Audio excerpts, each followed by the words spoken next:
Why I love the ESFP.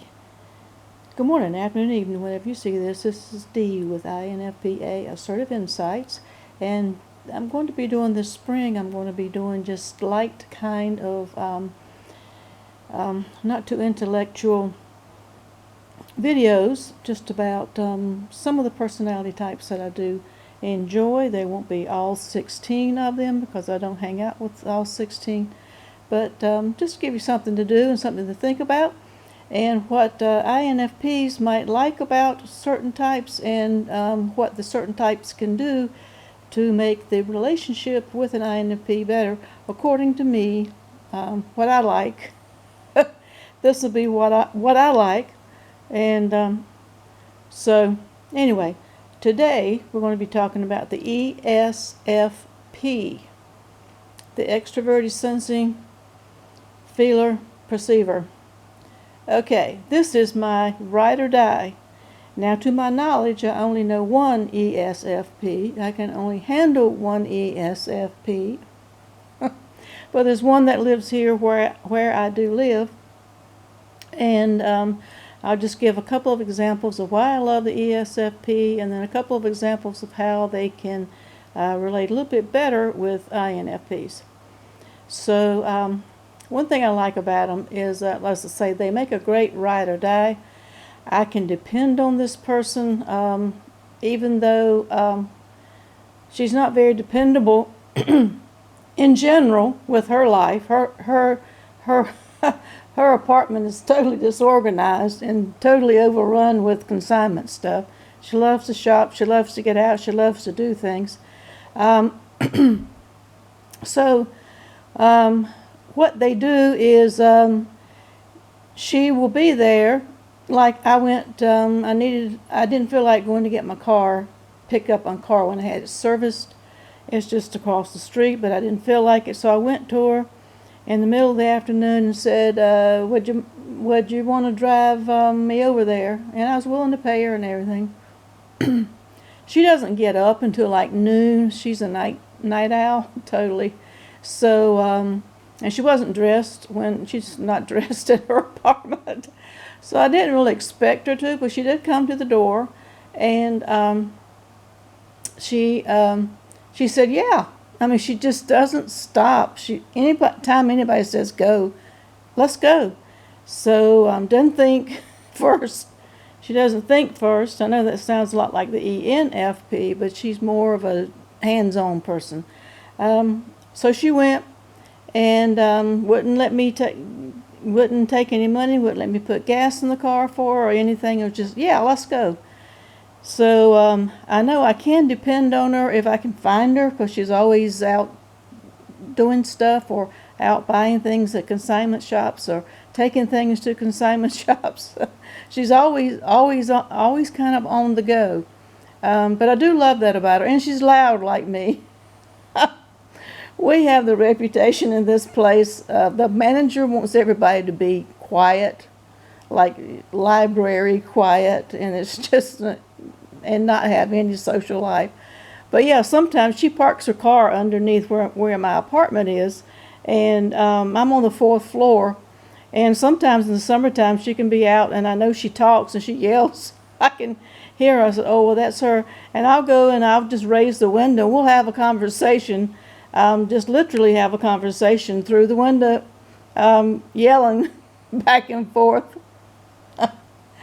And I know we are talked about. We are totally talked about in that. But, I don't do that normally. But she brings out something, and that she's just she just makes me laugh and smile, and I just want to be let's go. She yells back and let's have a conversation, and then I go with it. She can get you to do things. So yeah, the second thing is she can get you to do things, and you don't have to. She can get ESFPs, I think, can get INFPs out of their shell, out of their mind, to actually go and do things, and you in a way that you don't know that you're doing things. It's like one time I went to an apartment to give her some mail. It was a bill from the doctor I saw outside in the rain. And I thought she might want it because it's important, because it's a bill from the doctor, it looked like. So I knocked on her door, and again she comes to the. I don't come to my door. Most people here don't come to their doors. I just ignore it. I don't leave a note. Don't bother me. Everybody knows. Don't bother me. Leave a note if it's important, unless the building's on fire. But anyway, so I went to her door to give it to her because I didn't want to leave it out there for somebody else to get. And she invited me in and went in. She had a pantry. Her pantry, all the food was out. She was organizing because she goes to food pantries, and she says she doesn't have any money, but she sure does wheel and deal a lot, which is interesting. And in that process, she says, let's talk to me. We started talking, and she gets you to talk, and she doesn't have deep conversations. We just talk about whatever. And the next thing I know, in the talking, she has had me organize the food, and I'm helping her.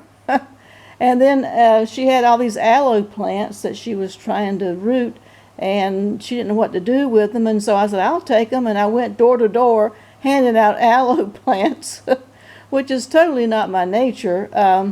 But she has a good heart. She brings out the good heart in other people. She brings out brings our FI out to the forefront, I think. All of our feelings, all of our what we have inside of us, outside. So I really enjoy that.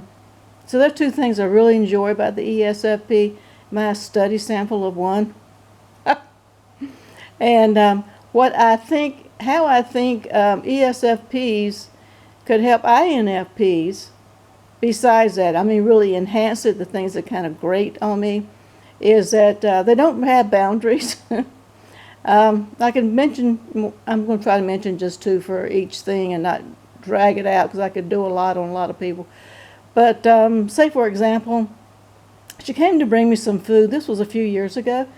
And I'm on 4th floor, she's on 1st floor. So she came all the way up one night to bring me some food from the food bank, which I don't need, but she didn't want it, and she decided, here she is cleaning it out again. She has 2 old big cardboard boxes full of food. And it was during Survivor, and I have watched every episode of Survivor. I have told people, do not bother me during Survivor. I'm not coming to the door and go away. And sometimes I put a note on the door, like, don't disturb. So she came to the door during Survivor, and I thought, well, I'm not going to do it. And then she just kept banging. And she said, Dee, I know you're in there. She said, Dee, I know you're in there. You got to come to the door. I'm not going away. So I got up. See, they get you to do things. They get you to move. So it's a positive, and it can be something to work on. And so I went to the door, and I told her, you're in a Survivor zone. I can't. She's like, well, see what you want out of here. And I took the boxes, and I closed the door on her. And I told her, I said, after Survivor, I'll go through these, and I'll bring down what I don't want. Bye. So that's one thing. Another thing that I miss about that would be just the icing on the cake, and the perfect kind of person for me, I think, and maybe INFPs, would be if they could talk deep. They don't talk about deep subjects. I've tried just carrying on a regular conversation with this particular one, and then when I do, like something on the news and what I felt about it, or something, I don't know, nothing really deep, but I start going there the longer I talk to people, and she just looks at me with it like deer in headlights, and she goes, huh? And I'm like, oh gosh, I got to stop. Okay, you're not getting what I'm saying. So that's one thing I miss about that. If ESFPs would try to be a little understanding that other types might want to have a deep conversation and not just talk about silly stuff 100% of the time. And then I can't be around them for long periods of time because I do get worn out. I think about an hour is about my max. I have spent 2 hours with her. I had to go to bed all the next day. And she was like, I haven't seen you lately. I'm like, yeah, you wore me out the last time. So there you have it. If you are, and if I'm totally off base, this is my experience, what I've experienced. If you've had other experiences with ESFPs, put in the comment below. If you are an ESFP, tell us what INFPs do that you like, and tell us what INFPs do that annoy you. Because we don't know, so it works both ways, but I don't know what I'm doing to annoy her. As always, I know I'm talking loud. See, she gets me to talk loud. I'm going to have to stop talking so loud in my videos. But turn the sound down. But see, she just gets me going. See, I'm rejuvenated. I've got the adrenaline's flowing, and it's not flowing from my brain. It's flowing from my body. So that's one thing that they do. They get us up. They get us moving. Enjoy it a lot. This is my ride or die. If I had to pick just one type to be stranded on an island with the rest of my life, in apocalypse or whatever, I think I would pick an ESFP. Okay, let me know what you think. Like, share, subscribe. Until next time, stay safe.